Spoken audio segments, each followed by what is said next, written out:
Bonsoir, bienvenue à vous en direct sur Public Sénat. C'est un face-à-face tendu entre la Grèce et ses créanciers. Qui va céder? Pour le moment, personne. Athènes fait de nouvelles propositions mais sans grande concession. Et l'Eurogroupe refuse d'accorder un délai au pays d'Alexis Tsipras. Le bras de fer pourrait se poursuivre jusqu'à la semaine prochaine avec la tenue d'un sommet européen exceptionnel dès lundi. Les éléments dans ce journal. Le résultat ne faisait pas beaucoup de doute. Les députés ont rejeté la motion de censure de l'opposition contre le gouvernement sur le projet de loi Macron. Lors du débat cet après-midi, la droite a accusé le Premier ministre d'avoir violé la Constitution. Manuel Valls a de nouveau défendu, je cite, une loi de gauche de progrès concrète et efficace. Les extraits à suivre. Arrestation de l'auteur présumé de la fusillade de Charleston aux États-Unis. Barack Obama dénonce, je cite, des meurtres insensés. Le jeune homme âgé de 21 ans a été interpellé après des heures de traque. Une enquête pour crime motivé par la haine a été ouverte. Enfin, l'entretien du jeudi 22h, c'est un maestro qui a la passion de la transmission, donner le goût de la musique, de l'émotion. Jean-Claude Casatsu a une vision précise du rôle social d'un orchestre. Il nous en parlera, le fondateur et directeur de l'Orchestre national de Lille, à la réputation internationale, est mon invité tout à l'heure. Voilà pour le programme de votre 22h. Merci d'être en notre compagnie ce soir. On a souvent dit que c'était la réunion de la dernière chance. Une chose est sûre, les échanges sont de plus en plus tendus entre Athènes et ses créanciers. Alors où en est-on dans ces négociations? Le point avec Sophie Normand-Couturier. Pas d'avancée, aucune décision. Les créanciers, l'Union européenne et le FMI espéraient pourtant progresser vers un accord avec la Grèce sur les économies budgétaires à réaliser et les réformes à mettre en place. Mais on est toujours aussi flexible. C'est-à-dire que quand un pays a des projets sérieux pour proposer des réformes, on les examine. On a toujours été flexible, on le sera toujours. Côté grec, le ton se voulait plus sibyllin. Aujourd'hui, nous allons présenter les idées du gouvernement grec dans cette lignée. Le plan est de remplacer un désaccord qui coûte cher avec un consensus efficace. Athènes doit rembourser quelques 1,5 milliard d'euros au FMI le 30 juin. Or, les caisses sont vides. Le défaut de paiement se rapproche dangereusement. Un sommet exceptionnel de la zone euro sera organisé lundi à Bruxelles. Peut-être la dernière occasion de trouver une solution avant que le couperet ne tombe. Dans l'actualité, sans surprise, la motion de censure déposée par l'opposition contre le gouvernement a été rejetée aujourd'hui. La droite a de nouveau dénoncé la méthode Manuel Valls. Le Premier ministre a quant à lui dénoncé des postures et de l'hypocrisie. Le résumé des débats avec Mounir Soussi. La majorité requise n'étant pas atteinte, la motion de censure n'est pas adoptée. Pas de surprise, la loi Macron poursuit son chemin tourmenté. Le gouvernement franchit une nouvelle étape dans l'adoption de ce texte sensible. Manuel Valls s'est appuyé sur tous les moyens à sa disposition, n'en déplaise à l'opposition. Certains versent des larmes de crocodile sur l'utilisation de l'article 49.3 au nom même du débat soi-disant constructif, alors qu'ils voulaient tout simplement s'opposer parce qu'ils ne savent faire que cela. Les députés du Front de gauche ne sont pas de cet avis. 9 des 10 élus du groupe ont voté la motion de censure de la droite. Par ce biais, ils cherchaient à dénoncer une loi qu'ils qualifient d'ultralibérale. Le seul levier, le seul outil que nous avions, c'était voter cette censure qui était présentée par la droite. Les frondeurs sont restés discrets sur ce vote, presque résignés. Ils n'ont pas présenté leur motion, ni voté celle de la droite. Les centristes, dont certains avaient pourtant soutenu le texte en première lecture, ont eux durci leur position. Manuel Valls s'enferme parce qu'il a perdu sa majorité dans une attitude rigide, autoritaire, qui grosso modo revient à dire le Parlement ne sert plus à rien puisque je suis moi le Premier ministre de la France. Ça ne suffit pas pour gouverner parce que pour gouverner il faut entraîner un pays. L'épilogue de ce bras de fer législatif arrive à son terme. La loi Macron sera examinée une dernière fois au Sénat à partir du 29 juin et devrait être adoptée définitivement à l'Assemblée avant le 14 juillet, comme le souhaite le président de la République. Ce pourrait être ce que l'on appelle la double peine. Être victime de discrimination parce qu'on est pauvre. Le Sénat a adopté une proposition de loi pour y mettre fin en inscrivant dans le code pénal et dans le code du travail la discrimination pour précarité sociale. Une situation encore trop courante aujourd'hui. Reportage de Sandra Cerquera. Pour Nadia, être pauvre est source de discrimination. Bénéficiaire de la couverture maladie universelle, elle peut consulter sans avancer les frais. Mais quand les médecins apprennent qu'elle a la CMU, ils refusent de la soigner. On m'a déjà mal parlé, je suis déjà reparti en pleurant parce que je me disais c'est pas normal. Je leur disais c'est pas parce que je suis à la CMU que je suis une cliente différente. Demain je peux très bien revenir chez vous et avoir la mutuelle et vous payer. Et bah, y en a, ils me disent revenez quand vous aurez la mutuelle. Et je leur dis en attendant je fais comment? Et là ils répondent pas. Les médecins lui expliquent que les remboursements avec la CMU sont trop longs. Certains proposent un rendez-vous sur liste d'attente, disent qu'il n'y a pas de place avant 6 mois. Accéder aux soins devient alors un parcours du combattant. Dans l'urgence, Nadia doit renoncer à la CMU pour réussir à se faire soigner. Si on ne peut pas attendre le rendez-vous qu'ils vont nous donner, on est obligé de se débrouiller auprès des uns et des autres pour trouver l'argent, pour aller se faire soigner ou dans le privé ou chez un autre, même quelqu'un qui ne prendra pas la CMU, juste pour être soigné.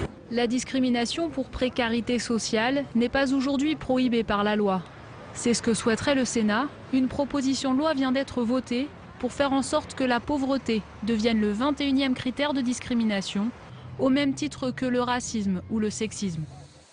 La suite du 22h, dans un instant, c'est l'entretien du jeudi avec mon invité ce soir, le chef d'orchestre Jean-Claude Casatsu. À suivre après le rappel des principales informations en France et dans le monde, c'est le tour de l'info. Il est signé ce soir Agathe Pécastin. Le tueur présumé de la fusillade de Charleston a été arrêté. Dylan Roof a été interpellé lors d'un contrôle routier à 400 km du lieu de la tuerie. Le suspect, âgé seulement de 21 ans, a été identifié grâce aux vidéosurveillances. Hier soir à 21h, heure locale, un individu armé ouvre le feu dans une église de la communauté noire. 9 personnes sont abattues de sang-froid.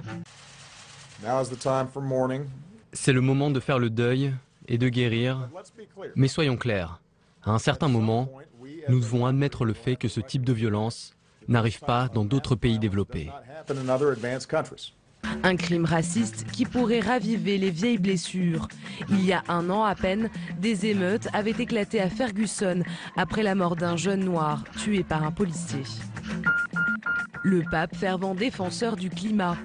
Et c'est dans une encyclique sur l'écologie parue aujourd'hui qu'il choisit de s'engager. Une lettre envoyée aux évêques du monde entier ainsi qu'aux fidèles, dans laquelle le pape François appelle à une conversion écologique radicale. Il souligne aussi la faiblesse de la réaction politique internationale face au réchauffement climatique. Un soutien de taille à quelques mois de la conférence de Paris sur le climat. L'appel du 18 juin fête ses 75 ans. Une commémoration qui s'est déroulée ce matin au Mont Valérien en présence de François Hollande, mais aussi Julie Gaillet. Une première apparition discrète aux côtés du chef de l'État, mais très remarquée. Officiellement, l'actrice assiste à la cérémonie en tant que petite fille d'un compagnon de la Libération. Autre anniversaire, celui de la défaite de Waterloo. Il y a 200 ans, l'armée de Napoléon s'incline face à la Prusse et l'Angleterre. En Belgique, le bicentenaire est célébré en grande pompe. Mais la France boude ces cérémonies. Seul un ambassadeur était présent. Un choix que regrettent certains sénateurs. Waterloo, ça représente bien sûr une défaite dans l'histoire de la France. Mais ce type de commémoration, c'est pour, de toute façon, rassembler l'Europe. L'empereur reste un symbole au Sénat, une institution qu'il a en partie créée.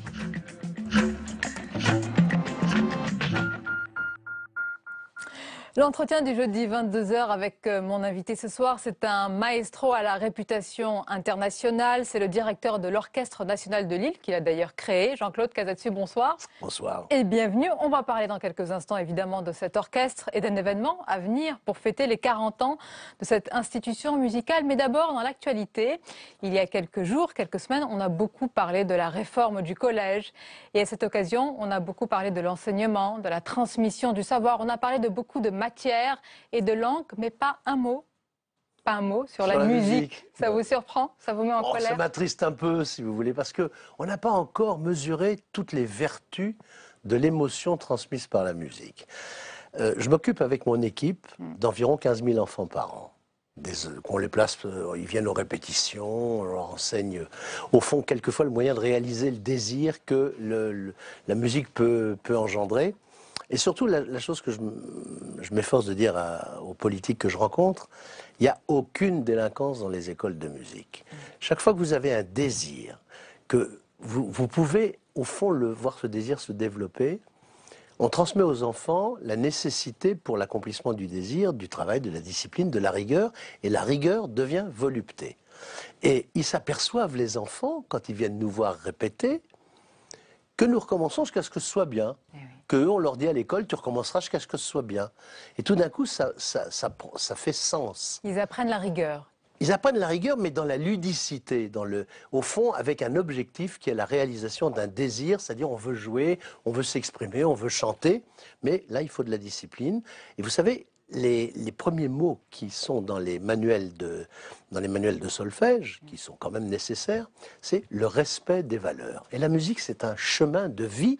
Et on s'en méfie un peu. Ah, les émotions, il faut les expliquer. Vous savez, vous demandez à quelqu'un du microcosme, vous aimez la musique? Oui, je vais à l'opéra. Bon, il y a les mots, alors ça les rassure. Mais la musique, ça s'adresse à l'imaginaire. La musique est quelque chose de sensoriel, de sensuel. C'est quelque chose qui vous fait voyager. C'est une planète magique. Et j'espère qu'un jour, on prendra la mesure de toutes les vertus qu'on peut transmettre. On a compris que ce n'est pas encore le cas et quand vous en parlez aux politiques, ils ne sont pas très réceptifs. Vous savez, j'entends encore aujourd'hui cette ancienne « Ah, la musique, la grande musique, c'est élitiste. » etc. Moi, j'ai écrit 2 livres. Et dans le chapitre d'un de mes premiers livres, qui s'appelait « Le plus court chemin d'un cœur à un autre », c'est évidemment la musique, parce qu'il n'y a pas la subversion des mots, il n'y a pas les explications, il suffit de recevoir, comme de humer un parfum, comme aussi les saveurs de l'art. D'ailleurs, vous dites que la musique, c'est le parfum de l'oreille, c'est bien cela? Écoutez, on peut dire ça aussi. On peut dire ça, je crois que vous l'aviez dit. Oui, j'ai dit ça une fois. Oui. Et puis, il y a un chauffeur taxi qui m'emmène à l'Opéra de Paris où je dirigeais. Il me dit, alors, qu'est-ce que vous faites? Et je lui dis, je suis chef d'orchestre. Et il me dit, oh, ça, c'est pas pour nous. Eh bien, je me suis juré que je ferai tout pour que ça le devienne. Et il faut aller vers les gens. Et vous savez, on ne sort pas indemne du premier contact que l'on a éprouvé avec la musique, pour peu qu'elle soit bien faite, avec authenticité, avec passion. Parce qu'un artiste, il doit être possédé. On est possédé quand on est sur scène. Ça se voit. Je le suis. Enfin, je suis un peu intense, oui, je crois. Et la musique, c'est intense. Comment transmettre cette intensité et, pour reprendre vos mots, cette créativité quand on enseigne la musique aux enfants? C'est ça le plus important. Il y a la rigueur, vous l'avez dit, et cette flamme, comment on la transmet? Mais écoutez, il faut d'abord les emmener au concert. Moi, la passion qui m'a été révélée par la musique, c'est la première fois que je suis allé au concert symphonique. J'ai vu ce démiurge qui déchaînait des tonnerres ou qui calmait des tempêtes. Et puis, je me suis dit, mais c'est merveilleux, il joue d'un orchestre comme il joue d'un instrument. Et les enfants sont fascinés aussi par l'artisanat. On est d'abord des artisans dans notre métier, et puis la transcendance de l'artisanat peut conduire à... On va prendre un exemple, Jean-Claude Casadesus. Si vous deviez enseigner à des jeunes enfants la 3e symphonie de Beethoven, comment éveiller justement l'envie d'apprendre? Est-ce qu'il faut raconter l'histoire qu'il y a derrière cette symphonie? On peut la raconter, puisque Bonaparte est dans l'actualité aujourd'hui. Bonaparte est dans l'actualité, parce que Beethoven l'avait dédié à Bonaparte, et quand il s'est couronné empereur, il a été absolument furieux, et il a biffé sa signature en mettant simplement symphonie à la mémoire d'un grand homme, mais il ne pensait plus à Bonaparte qui s'était couronné Napoléon. Mais c'est un chef-d'œuvre absolu, avec une marche funèbre gigantesque. Il suffit, vous savez, de se mettre en état de disponibilité. C'est un peu une auberge espagnole de la sensibilité, où vous apportez ce que vous avez de disponibilité pour recueillir la sensibilité. Ça vous parle, la musique, mais il faut accepter de se mettre en état au fond de lévitation, et la lévitation devient émotionnelle. Ça vous parle. On parlera tout à l'heure de votre famille, formidable, c'est même exceptionnel, mais vous avez quand même baigné dans un milieu qui est artistique très riche, intense, et justement, est-ce qu'on entre facilement dans la musique quand on n'a pas baigné tout petit dans ce milieu? Il y a une phrase de Coluche que vous connaissez, il disait « On est tous égaux, mais il y en a qui sont plus égaux que d'autres ». face à la musique, comment ça se passe? L'égalitarisme n'existe pas, c'est une loterie l'existence. Par contre, on peut apprendre. Par contre, on peut tomber sur des maîtres, on peut tomber sur des révélateurs, on peut tomber tout d'un coup sur des gens qui vont vous ouvrir des fenêtres. Dans les études, c'est pareil. Moi, je ne me souviens que de 2 ou 3 professeurs qui ont embelli mon univers et qui m'ont donné envie de continuer. Quelquefois, on n'a pas cette chance. Quelquefois, on doit faire ses expériences soi-même. Mais c'est la ludicité qu'il faut enseigner d'abord, et ensuite le travail et la rigueur pour justement le plaisir. Quand on dit jouer, un acteur joue, un musicien joue, il y a quelque chose de ludique. Et donc, il faut essayer de transmettre cette nécessité du travail, parce que peu de gens travaillent plus que les artistes dignes de ce nom. On travaille beaucoup, mais pour l'accomplissement justement de quelque chose d'important. Vous êtes possédé, vous l'avez dit. On le voit tous d'ailleurs sur ce plateau avec tous nos assistants et techniciens. On voit la flamme dans votre regard. Vous avez gardé justement toujours cette créativité, cette envie, on le voit. Mais comment vous faites pour gérer tout cela, Jean-Claude Casadesus? Parce que les gens ne savent pas, c'est que vous vous occupez de beaucoup de choses, de budget, de ressources humaines, de beaucoup de tracas. Vous n'êtes pas seulement le chef d'orchestre qui monte le soir et qu'on voit ainsi sur scène. Écoutez, je ne suis pas tout seul. J'ai une équipe formidable autour de moi. Et en effet, nous allons aborder les 40 ans de mon orchestre.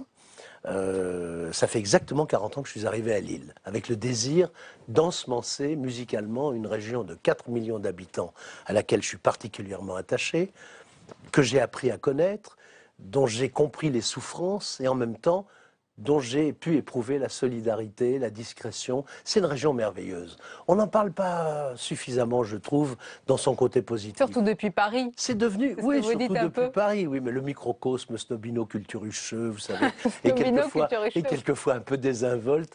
Or, c'est devenu une des régions, et je crois la région la plus culturelle de France, grâce au président du conseil régional, Daniel Percheron, grâce à Martine Aubry, qui a réalisé avec Lille 2004. Et grâce à vous, parce qu'il faut rappeler la renommée, non mais sincèrement, renommée internationale de cet orchestre et de vous. On a visité 32 pays et on a visité plus de 250 villes ou villages dans la région. Mon but, c'était de porter la musique partout où elle pouvait être reçue, entendue, et convaincre ceux qui croyaient que cette grande musique n'était pas pour eux, qu'elle pouvait l'être. L'art, c'est un questionnement et une réponse sur la réalité de la vie.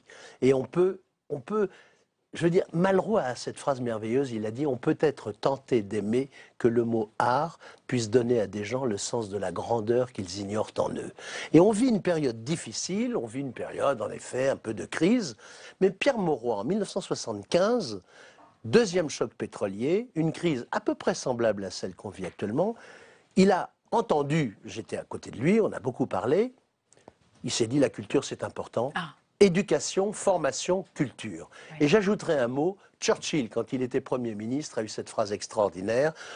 On me demande de réduire le budget de la culture au profit des armées, mais alors pourquoi nous battons-nous? Qui sont les Pierre Mauroy, et j'allais dire, les Churchill, non, qui sont les Pierre Mauroy d'aujourd'hui? Mais écoutez, hélas, on vit une époque avec beaucoup d'évaluateurs, avec beaucoup de technocratie, avec quelques préparateurs en pharmacie et quelques circulaires. Je crois qu'on entend aussi, il faut faire des économies. Alors de temps en temps, quand on veut tuer son chien, on dit qu'il a la gale. J'entends ici ou là, tel ou tel rapport qui prétendrait qu'il y a une désaffection du public pour la grande musique. C'est pas vrai. Je veux dire que là, nous sortons d'un festival de piano. Rappelez-nous le taux d'occupation, oui, justement. Festival de piano merveilleux, là, que j'ai créé en 2004 avec toute mon équipe. On a eu 13 000 visiteurs en 2 jours, 50 artistes, 40 heures, plus de 40 heures de musique, des publics de tous âges. La semaine prochaine, je fais une création mondiale. Trio de jazz et grand orchestre, c'est un peu iconoclaste, avec d'Andy Hemler, avec une merveilleuse violoniste qui, elle, jouera le concerto de Tchaïkovski. Le stade dont vous m'avez parlé tout à l'heure. On va en parler. On va en parler. Grand événement, mais je suis sûre que les téléspectateurs sont en train de se dire un extrait.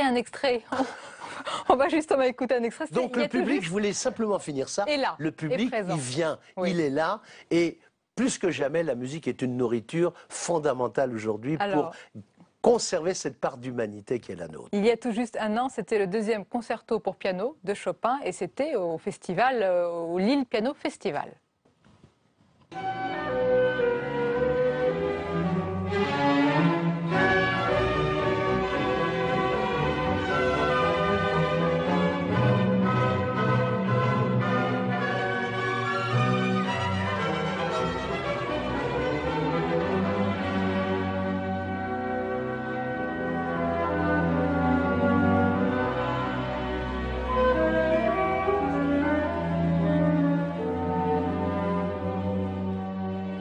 pendant que nous diffusions l'extrait, vous m'avez dit « Elle est belle, ma salle ». Vous en êtes fiers, hein? Je raconte tout, excusez-moi.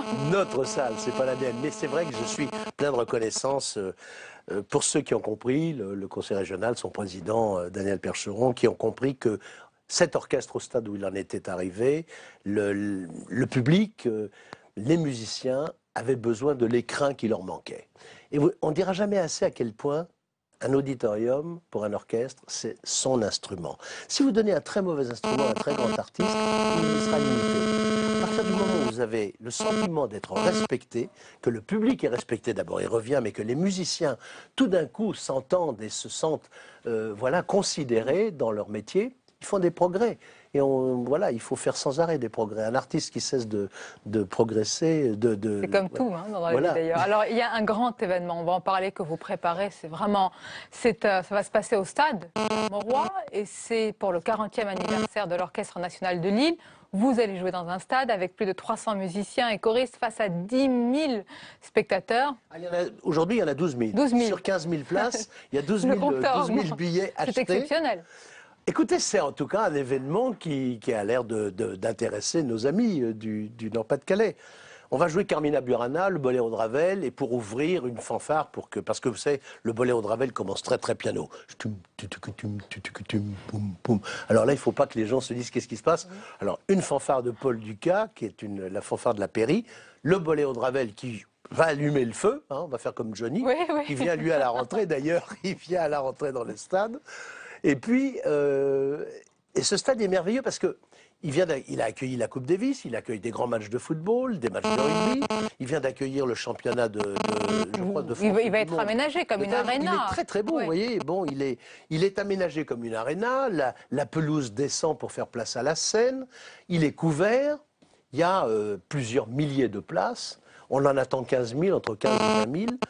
Et on va jouer cette œuvre de Carmina Burana, qui est une œuvre avec en effet 300 musiciens et choristes, avec Yeri Sou, avec Jacob Hupman et avec Alex Génis comme chanteur. Le chœur de Régional du Nord-Pas-de-Calais, le chœur de Grigny de Reims, parce que le lendemain, nous jouons au festival de mon ami Jean-Philippe Collard à Reims, mais le 17 juillet, on joue cette rencontre assez exceptionnelle dans ce beau stade. Alors le but, c'est pas de jouer dans les stades, mais c'est de permettre à des gens qui ne sont pas allés dans des salles de concert de se dire, on a plus l'habitude d'aller au stade, de découvrir la musique, et on les ramènera dans les salles de concert. Alors 40 ans donc pour cet Orchestre national de Lille, 50 ans de métier pour vous, comme pourrait dire votre maman, Gisèle Casatsu, qui est une formidable... 101 ans avant-hier. Hein. Formidable. Elle pourrait dire 100 ans, qu'est-ce que ça passe vite? Elle dit 100 ans, c'est pas... Et moi je dis 40 ans, 50 ans, 60 ans. C'est passé très vite. Mais attends, oh qu'elle est mignonne. Oh, ce qu'elle est mignonne. Mais oui, ça passe, c'est insensé ce que ça passe vite. Mais vous savez, l'action c'est le meilleur des antidépresseurs. Plus vous êtes occupé, plus vous avez finalement le temps d'avoir un regard autre part que sur votre nombril. Il faut essayer de transmettre, il faut aimer et il faut partager. Je crois que c'est ça les leçons de la vie. La musique permet de le faire. La musique transmet des messages exceptionnels. Je le vois avec mes enfants, avec ma fille Caroline, qui est une magnifique chanteuse, mes petits-fils Thomas et David Enco, et puis aussi ma petite fille Mathilde. Enfin voilà, j'ai des enfants merveilleux auxquels j'ai essayé de transmettre une passion. J'ai un fils qui est explorateur, j'en ai un autre qui est comédien et qui est... Vous avez une grande famille, hein. Vous êtes un homme heureux et vous citez Oui, je suis heureux parce que c'est un socle, la famille, et surtout je suis heureux de pouvoir partager et transmettre mes passions. Je crois que la vie, c'est un... Voilà, ceux qui sont handicapés de passion, en effet, sont malheureux. On a commencé par la transmission, on arrive à la transmission, c'est une boucle. Jean-Claude Casatsu, comme tous les jeudis, on va vous faire réagir, comme tous nos invités, à une semaine d'actualité qui est croquée par notre dessinateur Hervé Baudry. Vous choisissez un dessin et puis on le commente ensemble.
Voilà, une actualité riche et variée.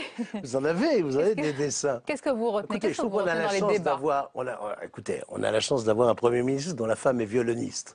Alors elle nous dit, je vais jouer la 49e symphonie de Haydn. Bon, c'est déjà une qualité d'avoir une femme violoniste. C'en est une autre de dire, c'est tout à fait dommage le traitement qui a été réservé à la culture. J'allais vous en parler. Ce qu'a dit Manuel Valls, il l'a dit, c'est une parole. Et après, c'est déjà formidable de reconnaître une erreur. Et puis après, une erreur, quand on l'a reconnue, on essaie de la réparer. Alors je me dis que peut-être, en effet, la culture pourra bénéficier d'une sorte de pérennité dans sa nécessité. On ne pourrait pas vivre sans subvention, mais il faut savoir qu'on a des droits pour vivre et des devoirs, c'est-à-dire de partager et de redistribuer. Malheureusement, on coupe un petit peu abruptement à droite et à gauche, sans examiner véritablement les raisons pour lesquelles on coupe des budgets qui sont importants. Moi, je suis président d'une association qui s'appelle Musique Nouvelle en Liberté, qui est destinée à favoriser la création contemporaine et la nourriture du patrimoine de demain. Malheureusement, les subventions se réduisent comme des pots de chagrin. Malheureusement, la mairie de Paris, avec laquelle on travaille depuis 91, trouve que la musique c'est élitiste, qu'il faut changer. C'est ce qu'on vous dit. Mais qu'est-ce que vous demandez alors aux politiques de droite comme de gauche? Élitiste. Oui, nous sommes élitistes et c'est une chance pour ceux qui ne le sont pas parce qu'on leur tend la main pour qu'ils puissent parvenir à cette élite. C'est ça que je dis, c'est ce que je pratique depuis 40 ans dans cette belle région du Nord-Pas-de-Calais où des tas de gens qui croyaient être exclus de la possibilité... Vous aimez votre région, hein? Mais je l'aime, oui, j'aime. Et bien sûr, elle m'a accueilli. Pierre Mauroy m'avait dit donne au Nord, il te le rendra. Je lui ai donné 85% de ma vie. Mais elle a aussi, cette région, participé de mon accomplissement d'homme et d'artiste. Je veux dire, j'ai vu des gens souffrir, j'ai essayé d'apporter des gouttes d'espérance dans parfois des océans de souffrance. Mais la musique, c'est vrai, on dit comme ça adoucit les mœurs, mais ça a quelque chose de magique. Et je crois en effet qu'il ne faut pas négliger ça. De thérapeutique, oui. Et je répète, il n'y a aucune délinquance dans les écoles de musique. Avis à ceux qui éventuellement ne penseraient pas... Oui, à bon entendeur. Merci beaucoup, Jean-Claude Casati. C'était un plaisir de vous recevoir. On arrive à la fin de ce 22h. À suivre, c'est l'émission Itinéraire bis. Mais d'abord, on va se quitter, bien sûr, en musique. Ça va de soi. Belle et douce soirée en notre compagnie.